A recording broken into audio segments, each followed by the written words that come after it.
전설적인 다윗과 골리앗의 싸움입니다. 이 싸움은 이길 수 없는 싸움입니다. 불가능한 싸움입니다.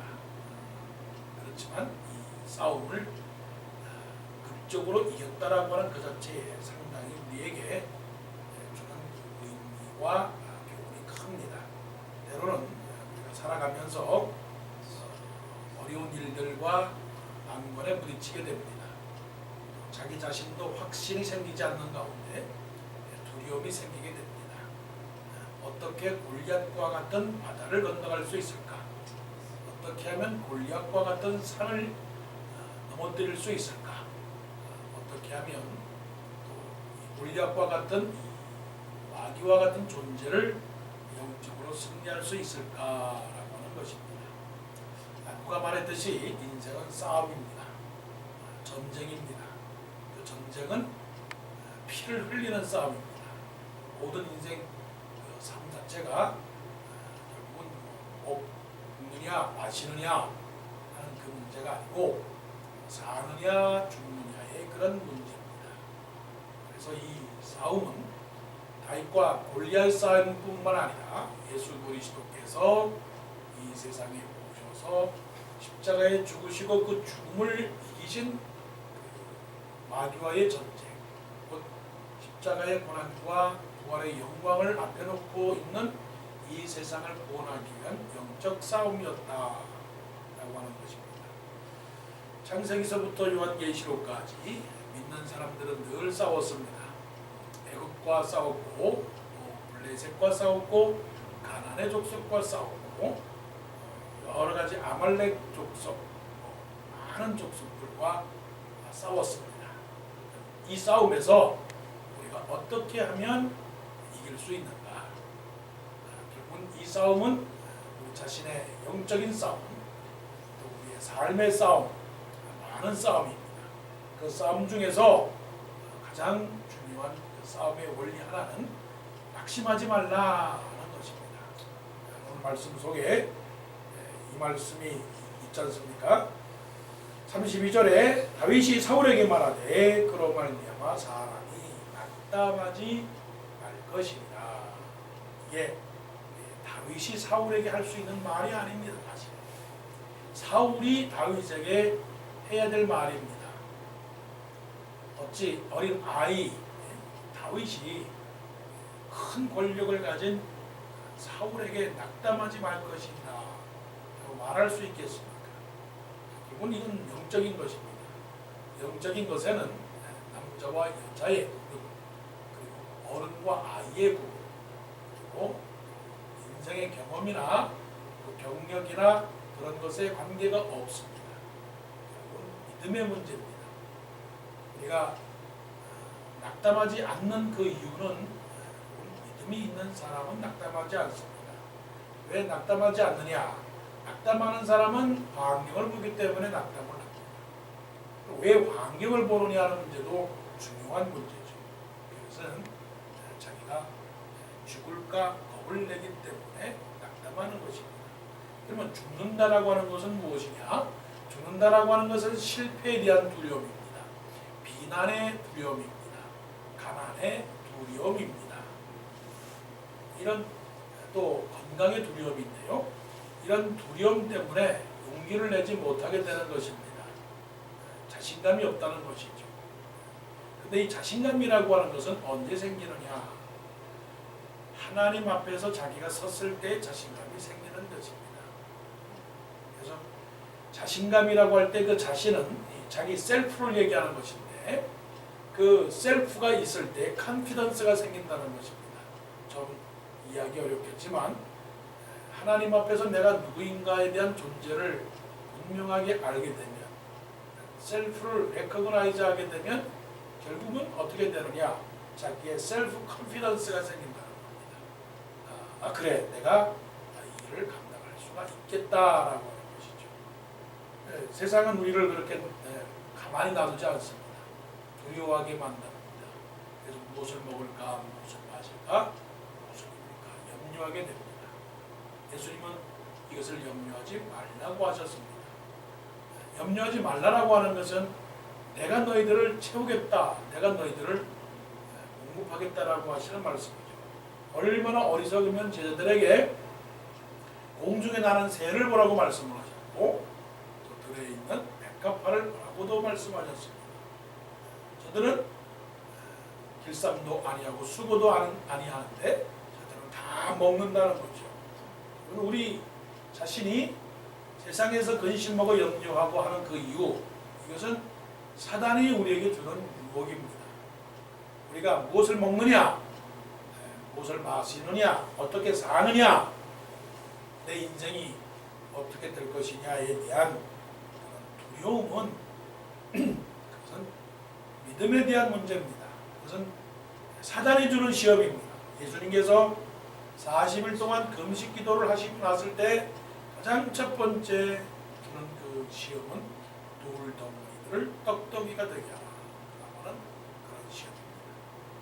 배고프기 때문에 너 배고픈 것 때문에 네 능력을 가지고 이 눈에 보이는 모든 광야의 돌, 이 돌을 다 떡덩이로 만들어서 한번 네가 원하는 대로 한번 가져보라고 하는 시험을 주었습니다. 우리가 이런 시험에 넘어가지 말고 담대하게 하나님이 함께 하신다, 하나님이 책임져 주신다라고 하는 그러한 믿음을 가지고 낙담하지 않기를 원합니다. 그래서 평안, 하나님이 주시는 평안, 이 평안이라고 하는 것은 세상이 주지 그 것과 같지 않은 남다른 평안입니다. 그래서 믿는 자들에게 그 평안이라고 하는 것이 돈으로도 바꿀 수 없는 놀라운 축복이라고 하는 것이죠. 자, 그 다음에는 무엇입니까? 낙담하지 말라라고 다윗이 사울에게 그렇게 말을 했고, 그 다음에는 다윗은 자기의 은혜를 찾았습니다. 결국 자기에게 주어진 은혜의 분수를 알았다라고 하는 것입니다. 이것은 좀 더 깊이 나가게 된다면 자기 만족이라고 하는 것입니다. 셀프 컨텐트라고 하는 것인데, 말씀을 보시면 다윗이 전장에 나가겠습니다 라고 말하니까 사울이 너는 너무 어려서 나갈 수도 없지 않느냐. 그래서 사울이 그래도 그러니까 다윗이 걱정 없습니다. 저는 사자와 곰이 왔을 때 저는 충분히 이겨냈습니다. 이 말이 되겠습니까? 되지 않습니까? 사울이 그에게 무엇을 주었습니까? 그래서 거기에 분복을 다윗에게 입혀주었습니다. 그리고 노투구를 그 머리에 씌우게 했습니다. 그리고 갑옷을 입혔습니다. 이게 무엇입니까? 다른 사람들이 가지고 있는 자기 무장입니다. 우리가 부러워하는 남들의 삶의 모습입니다. 야, 저 사람은 자기 군복이 있어서 얼마나 튼튼할까? 저 사람은 자기의 노트구가 있기 때문에 얼마나 튼튼할까? 또 칼을 갖고 있으니 얼마나 좋을까? 이렇게 생각하는 이 세상을 둘러싸고 있는 치장과 포장, 장식품들입니다. 이것은 내가 남을 바라볼 때 생기는 하나의 부러움이 될 수도 있습니다. 아니, 부러움이 아니라 모든 사람들이 이것을 갖기를 원합니다. 나는 칼을 가져야 돼. 나는 또 투구를 가져야 돼. 나는 갑옷을 가져야 돼. 그래서 나를 스스로 보호해야 돼. 내가 이것만 가지고 있으면 남들이 나를 무시하지 못하지. 그래서 나는 재물을 가져야 돼. 나는 자식들이 잘 돼야 돼. 나는 또한 직장도 잘 돼야 되고 명예도 가져야 되고, 그럴 때 사람들이 나를 무시하지 않지. 내가 배우지를 못했고, 내가 갖지를 못했고, 내가 되지를 못했기 때문에 사람들이 나를 인정하지 않는 거야. 그래서 자기가 모두가 이런 것을 하게 됩니다. 틀린 것은 아닙니다. 그러나 다윗이 그것을 입어봤습니다. 그런데 39절에 이 말씀을 합니다.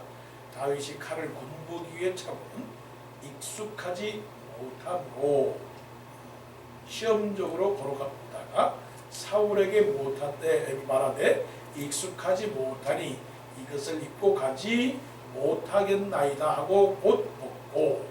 이게 아주 중요한 고백입니다. 뭐냐면 자기가 그거를 생각했고 고백했다라고 하는 것이죠. 그 말은 익숙하지 못했다라고 하는 그 말씀입니다. 그 말은 뭐냐면 이것은 내 것이 아닙니다.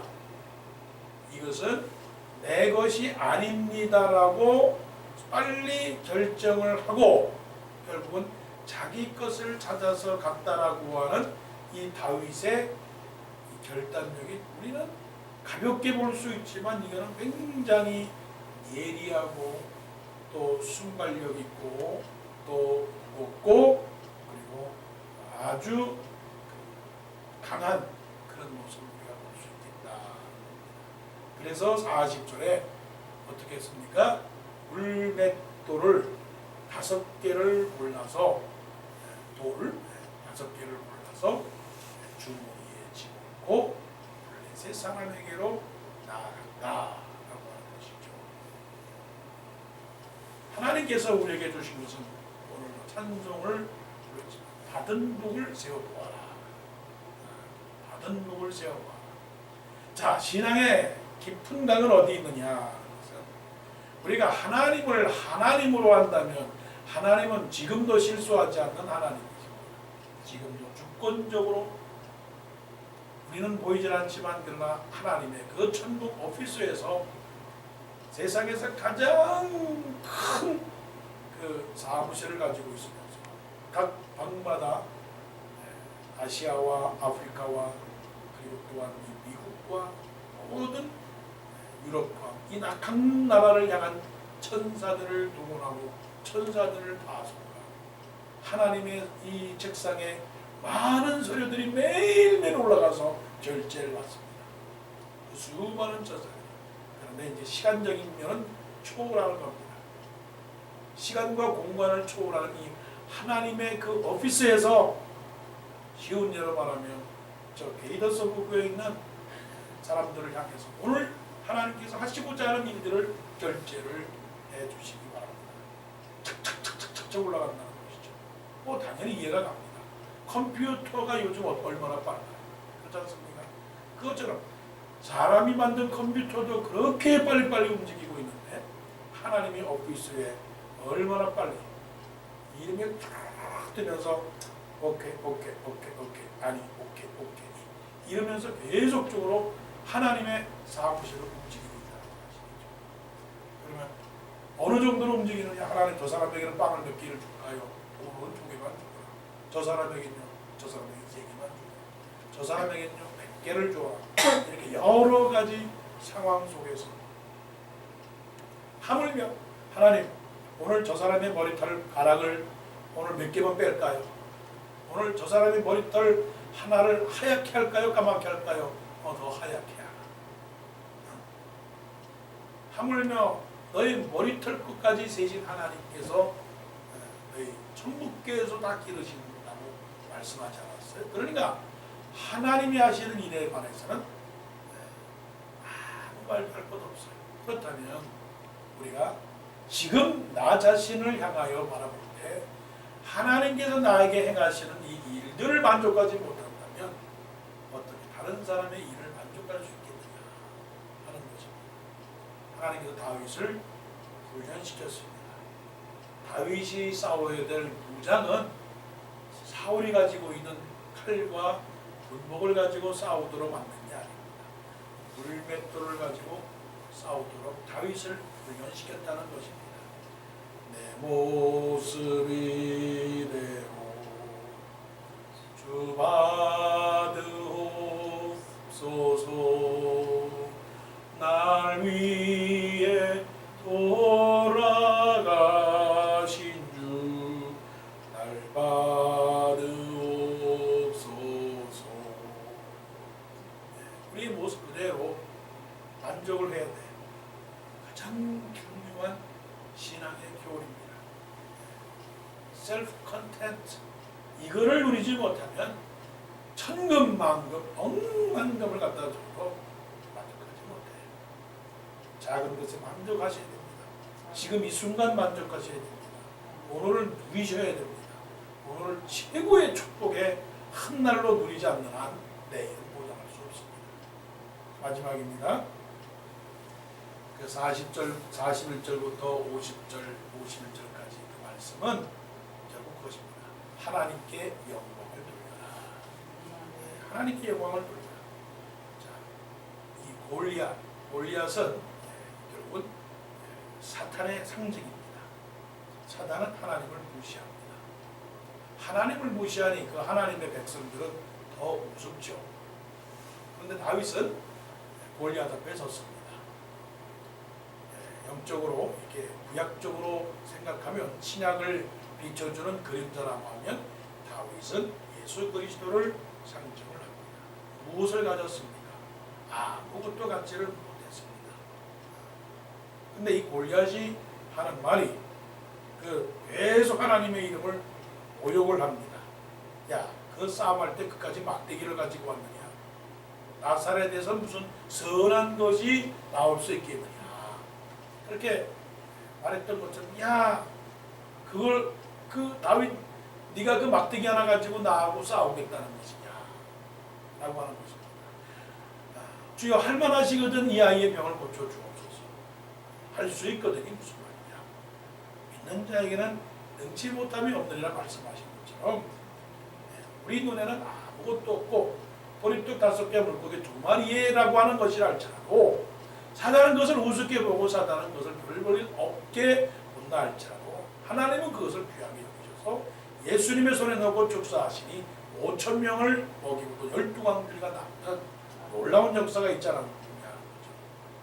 그의 신들의 이름으로 다윗을 저주하고 내가 너희들을 완전히 너를 죽여서 공중의 새들에게 먹이고 늘 짐승들에게 너를 주겠다라고 우리 모욕을 합니다. 이게 사단의 조롱입니다. 영적으로 우리는 이런 사단의 조롱을 자꾸만 듣습니다. 참 너무 불쌍합니다. 가련하구나. 참 네 신앙을 보니 참 한심하구나. 그렇게 신앙생활할 거야. 그만두지. 네가 그렇게 기도한다고 하면서 무슨 복을 받았느냐. 내 삶의 주의를 봐라. 뭐 잘 되는 게 뭐가 있느냐. 세상 사람들보다도 못하게 그럴 바에는 그만두지 뭘 그렇게 애를 쓰면서 살고 있느냐라고 합니다. 근데 45절 중요한 말씀이에요. 다윗이 블레셋 사람에게 이르되 너는 칼과 창과 단창으로 내게 나아오거니와 나는 만군의 여호와의 이름 곧 네가 모욕하는 이스라엘 군대의 하나님의 이름으로 내게 나아간다. 용서할 수 있고 양보할 수 있는 것들은 많습니다. 그러나 한 가지 분명히 양보할 수 없는 것은 하나님의 이름을 모욕하는 일은 용서할 수가 없습니다. 그래서 성령을 회박하는 죄는 용서할 수 없다는 것입니다. 하나님의 이름을 모독하는 죄는 용서받을 수 없다는 거예요. 그리고 그 반대로 하나님의 이름을 모독하는 죄는 용서받을 수 없다면 하나님께 영광을 돌리는 사람들을 향한 하나님의 축복은 얼마나 크겠느냐 이거죠. 그죠? 그러니까 그것은 얼마나 귀한 것입니다. 하나님께 영광을 돌리는 삶, 하나님께 영광을 돌리는 삶은 하나님을 칭찬하는 겁니다. 하나님께 존경을 드리는 것입니다. 하나님이 최고입니다. 이 세상 천지에 하나님처럼 멋진 분도 없으시며 하나님처럼 능력자도 없으시며 하나님처럼 정말 잘나신 분이 이 세상에 없습니다. 그래서 저는 하나님에게는 절절맵니다. 하나님 앞에서는 머리를 숙입니다. 하나님께서 말씀하시는 것은 무조건 듣습니다. 그래서 우리 일상적인 말로 다른 사람의 말은 안 들어도 제가 하나님의 말씀은 듣습니다. 다른 사람이 오라고 하면 안 가도 하나님께서 주일날 한 번씩 나와서 예배드리라고 하면 내가 그거는 갑니다. 왜요? 그만큼 하나님을 존경하니까. 이런 삶을 살아갈 때 결국은 어떻게 되느냐? 승리하는 삶을 주십시오. 그 승리는 여러 가지가 있습니다. 근데 그 승리의 결과는 뭐냐면 찬송과 감사입니다. 찬송과 감사. 이 영적 싸움에 낙담하지 말아라. 자기 만족을 하여라. 하나님께 영광을 돌려라. 이런 세 가지의 삶을 가질 때 결국 우리에게 찬송과 감사와 은혜와 평강의 축복이 있을 줄 믿습니다.